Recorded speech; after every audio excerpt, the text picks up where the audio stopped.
If you take a trip down to Spartan Stadium, you will see mounds of sand and dirt instead of lush green grass. A new turf field is being installed. Spartan Stadium, which hosts football as well as men and women's soccer, is switching to turf. It will be ready in time for next season.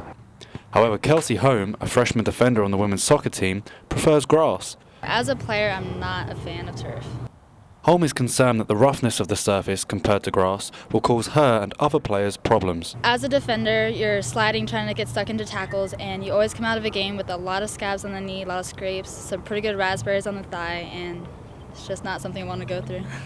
Some athletes are worried they will become more susceptible to serious injury, but football's strength and conditioning coach does not entirely agree. I always am worried about injuries.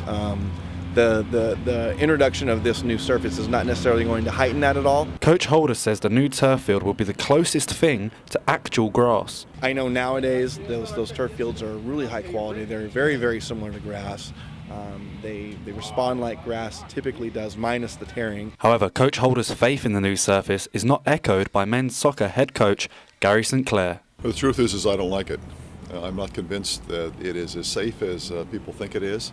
It certainly changes the game for soccer, and maybe I'm a bit old school here, but I like to play on grass. However, Coach St. Clair says if his team can get to grips with the new surface, it could boost his program. If we get the hang of it, so to speak, it'll be a real home field advantage for us, because there's only two other teams on the West Coast besides ourselves that will have turf. Recognised by the National Football League Players Association as the best artificial surface available, the new surface will allow year-round playing and facilitate more special events. However, after 75 years of natural grass, it will take time to win some people over. But as athletes say, if the Spartans start to win, the turf field will be a huge success.